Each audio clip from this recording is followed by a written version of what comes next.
How to use TikTok's green screen effect. Hello everyone, welcome to our channel. I'm Lisa from Create Login and Delete. Now let's jump straight into the process. Open your TikTok app. Here we go. Your For You page appears. Now at the bottom you can find different options. Tap on this plus icon. Now your camera will open up. At the bottom left corner you can find this option of effects. Tap on it.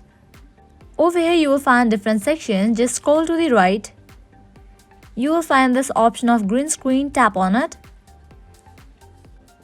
Now from here you can use different green screen effects of TikTok. You just have to tap on it and it will be applied.